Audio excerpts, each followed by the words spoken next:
We're going to look at two different leaked bit of content from Trump. First, a video of him on the golf course talking about the state of the race. Then, second, some audio that really gives us insight into the way Trump perceives the world, the pretty warped way that he perceives the world. Now, first, this is him on the golf course, and I'm excited to get to, after this, a Biden-Harris spokesperson doing a really good response to what you're about to hear here. But here's Trump on the golf course, seemingly not knowing he's being recorded, saying this. You gave me so much. How did I do with the debate the other night? Oh, amazing. He kicked that old broken down pile of crap. Yeah. It's a bad guy. He just quit, you know. He's quitting the race. Is that right? Yep, I got him out of the race. And that means we have Kamala. I think she's going to be better. She's so bad. She's so pathetic. It's so amazing. It's just so fucking bad. So, I just can't imagine. but can you imagine that guy dealing with Putin and the president of China, who's a fierce person? He's a fierce man, a very tough guy. And they see them, they can't. But they just announced he's probably quitting. Good. Okay? Yeah, that's amazing. Just keep knocking him out, right? That's it. As just a surface level side note, I am always shocked by how different Trump looks without his orange makeup on. So a lot to respond to there. We'll get back to his claim about the quitting of the race on the part of President Joe Biden. He stated that with a level of confidence that I think is not accurate. We will talk about his Kamala Harris attack first, and then we'll get to his feelings about Xi Jinping, Kim Jong-un, Putin, etc. But first, you have a Biden-Harris spokesperson, Serafina Chidica, who released this statement. So this is, again, specifically to Trump saying that Kamala is so effing bad. No, Donald, what is bad is taking away women's rights. What is bad is losing an election, encouraging a violent mob to attack the Capitol. What is bad is assaulting women. What is bad is not paying your taxes. What is bad is rooting for our economy to fail. What is bad is telling people to inject bleach, praising neo-Nazis, separating families, your jobs record, the worst in modern history, committing 34 felonies, cutting Social Security and Medicare. What is bad are your abortion bans. What is bad is calling for the termination of the Constitution, is wanting to make yourself a dictator on day one, is your constant lying, your golf game, your bankruptcies, selling out Americans to your rich donors, denying climate change. What is bad is Project 2025, or the Project 2025 agenda, and what is bad is running on a platform of revenge and retribution ahead of what is best for our country. Thanks for letting us clear that up for you. Just a brutal wrecking of what Trump had to say there, and making sure as we go through what is a very justified and I want to be a level-headed conversation about the future of the pro-democracy movement and going up against Trump, and all the things that make Trump horrible aren't justification to say you're insane for wanting to have those discussions based on real concerns. But as we have that conversation, let's also make sure simultaneously we're keeping our eye on the ball and staying focused on why it's so important that we do this correctly, which is because Donald Trump is horrible in the ways that were listed there and many more. And I think it's so easy, just the way that media narratives get going, it's so easy to forget and ignore everything else whenever one pressing discussion is going on, in this case, the fate of Biden's candidacy. And I think we can walk and chew gum at the same time and understand the two candidates as they currently stand could not be more different. And there's one obviously better option that is for democracy and has an impressive record. In these crazy times, if you appreciate the work that myself and my incredible team do every day to produce the show, by clicking that subscribe button, it's free, it's easy on your end, but it makes a huge difference on our end. So again, if you haven't already, click the subscribe button. Back to the video. Now, before getting back to the leaked video, then we'll get to the leaked audio. I do just want to remind you of something Trump also had to say about Kamala Harris during a Tucker Carlson interview. She has some bad moments. Her moments are almost as bad as his. I think his are worse, actually. Yeah. But She seems pretty senile, too. she speaks in rhyme. And, it's weird. It's weird. But she has bad moments. And In rhyme? What do you... well, the way she talks, the bus will go here and then the bus will go there, because that's what buses do. And Does he know what rhyming means? I think he might have just meant poetically. It's weird. The whole thing is weird. This is not a president of the United States future. And This is not a president of the United States future. Very interesting. So then, just to go back and remind you of this part. he gave me so much. How did I do with the debate the other night? Oh, He amazing. kicked that old broken down pile of crap. Yeah. It's a bad guy. He just quit, you know. He's quitting the race. Is that right? Yep, I got him out of the race. And that means And then he goes on to the call apart, and you heard what he had to say about Kim Jong-un, Xi Jinping. I can't remember which ones he mentioned, but he always says, can you imagine that person? Sometimes it'll be Biden, sometimes it'll be Kamala Harris, whoever he's talking about, going or interacting with, dealing with people like Putin, like Xi Jinping, who's fierce, as Trump put it. And I think the question that should be asked is, can you imagine him dealing with those people? He becomes a little fanboy and nearly urinates in his pants whenever he's around those individuals. He just gets so giddy because he's so in awe of the power, the way they govern with an iron fist. It's so impressive. And Kim Jong-un lined up a bunch of soldiers. It was so amazing. I think that's more concerning than anything else, is how he can't keep himself together because of his strangely admirable, or I should say, strangely admiring feelings about those individuals. And then on Biden potentially dropping out of the race, that is obviously something we've been following since the debate, and CNN reports President Joe Biden has privately acknowledged the next stretch of days are critical to whether he can save his re-election bid for president, making clear to an ally Tuesday that he understands what would prompt him to accept. It's just not working. He sees the moment. He's clear-eyed, the person told CNN. There is no ambiguity for the president about what potential series of events in the coming weeks would ultimately prompt him to acknowledge that his attempt to make amends for last week's disastrous debate on CNN aren't working according to his allies. So it seems the next week or so will be critical. He has a big ABC News interview going on tomorrow, and that may play a role. But in the meantime, it does seem the likelihood of him staying in the race did tick up, with some Democratic governors showing up to the White House and voicing their support for him. As the president continued to tell us and show This is Democratic Governor of Maryland, Wes Moore. us that he was all in, that we said that we would stand with him, because as Governor Walz said, the president has always had our backs. We're going to have his back as well.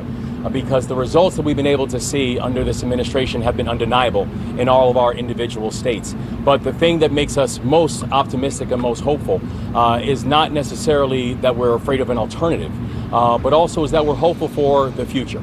In November, we've got a clear choice. The president was very clear that he is in this to win this. And the president is our nominee. The president is our party leader. And the president has told us, and he was very clear back there, that he is in this to win this. And so for people, I would say, and listen, we're governors. We don't do hand-wringing. That's not what we do. Governors work and get things done. Governors say, tell me the objective, and we're going to make sure that we accomplish the objective. And Alrighty. And then you also have here Governor of Minnesota, Tim Walz. For governors. We've served when Donald Trump was president, and the threats to our nation were real. And so those concerns are real to us. And what we understand was a Trump presidency was chaos, destruction. A Biden presidency was dealing with COVID, using the science, investing in infrastructure, and working to the middle class. And all of us are trying to figure out and just want to make sure as governors, we're on the front line of many of these things. We're in states, whether they're swing states or not, where folks care and are giving us feedback. And the feedback was, we are all looking for the path to win. All the governors agree with that. President Biden agrees with that. He has had our backs through COVID, through all of the recovery, all of the things that have happened. The governors have his back, and we're working together just to make very, very clear on that. A path to victory in November is the number one priority, and that's the number one priority of the president. So in some of the language, even that, a path to victory is the number one priority. You see a little bit of a window for a shift if it happens. But listen, as I've said, honestly, before the primary even happened, before Biden was even the presumptive nominee, I've been saying, as the incumbent president and with the record that he has, if Biden chooses to be the nominee, essentially he's going to be the nominee. And as long as he is, then again, a record to speak of. and the contrast between him and Trump so clear, so stark. And when you make that case to people as to why it's so important to vote in favor of the pro-democracy side of this conversation. And also, very real concerns about the candidacy now. And I try to do the best that I can. And just to be transparent, every day I'm trying to refine and make sure I'm really tapping into what's real here. I try to do the best I can to separate just sort of salacious media discussions from what is real. And it does seem there is a real pulse in the country that is concerned enough that it could cause issues. We'll see. And as long as Biden's the guy, he's the guy who needs to win, clearly. But it is an important story to follow, which is why we're doing it. And just one more example is Jeanpierre answering the question. And as of now, it's no, absolutely not. Biden's not dropping out. He's the nominee. Is President Biden considering stepping down? Absolutely not. And you heard, I believe, directly from the campaign as well. Given the groundswell of concern from fellow Democrats, from donors, from supporters, doesn't he owe it to the American public to reflect on whether he should step down? I mean, look, very much into Sung Min's question and my answer to her question, where he had an opportunity to talk to supporters. He's done it a couple times at this point and laid out what happened on that night. Talked about how he understands, and it was not his best night. He understands that it is fair for people to ask that question. But we cannot forget his record and what he's been able to do. And then on to stuff that you are all well aware of. So I think I want to restate that, of course, what we're seeing from much of MAGA is going to be super dishonest and infuriating. But also, I am having a moment separate from the stress, and it is a stressful moment within the pro-democracy movement right now. But I do admire the ability of our cohort here to engage in introspection and to doubt and to not have that weird MAGA crazy cult-like dedication to one man. Instead, it's all about the results we want to see, the benefits to the American people that we want to enact. And our motivation for that is stronger than a dedication to any one person. And that's why these doubts are even coming up, separate from Republicans who've been screaming nonsense for quite some time. What we're talking about here is within good faith discussions about Biden's candidacy, you're hearing a lot of doubt. And I think that is something that I, regardless of which direction this goes, admire about our movement, is a willingness to express that, to have introspection, and we're not a cult, and that's awesome. And also, I meant to say at the top of the segment is 4th of July. Happy 4th of July, everybody. And in that sort of theme, I do think it's good to remind ourselves why we're all so uptight and stressed about this moment, why we're so motivated. And so that's why tensions, even within our own movement, are hot. And lots of people jumping down each other's throats and all that. All that comes from the best of places, which is that we really do care about this country. We love this country. And today's better than any day to remind ourselves of that. And that's what's driving our energy and sometimes passion. And that passion can come through negatively about how we proceed. So I'll say again, as I did in past segment, while we have this discussion within the movement, remember everyone's coming at this in good faith. We all want the best outcome and have different solutions that we're seeing as to how to defeat Trump, defeat MAGA in this election so that we can uplift everybody. So be as respectful as you can. And I've been looking through my own comments. You guys are great. It's more so other places in the online world, people are getting pretty vicious. Now, I almost forgot that I told you I was going to play this audio, so let me play that for you. This is of Trump and his conversations with journalist Ramin Sotoudeh, and the time frame was after he lost the 2020 election, left office, and he was sort of isolated, distraught, and wasn't talking to that many journalists except for Ramin Sotoudeh, maybe a handful of others. And so hours of conversations came of this, and one of them here tells us so much about what he was able to do with our political media, given how he perceives just the way that media works. So here it is. So If I went back to NBC right now to do something, they would do anything I wanted to do. Show business, I'm talking about. Doing a show, anything I wanted to do right now, 100%. Because one thing I know about that business, and I learned that business better than anybody else can learn a business in a short period of time, it's all about one thing, ratings. If you have ratings, you can be the meanest, most horrible human being in the world. There's only one thing that matters, ratings. You can be nice or you can be mean. You can be evil, you can be horrible, you can be crude or elegant. There's only one thing that matters, and that's ratings. If you don't have ratings, it doesn't matter. Fascinating. Disturbing, given what we've now seen from him.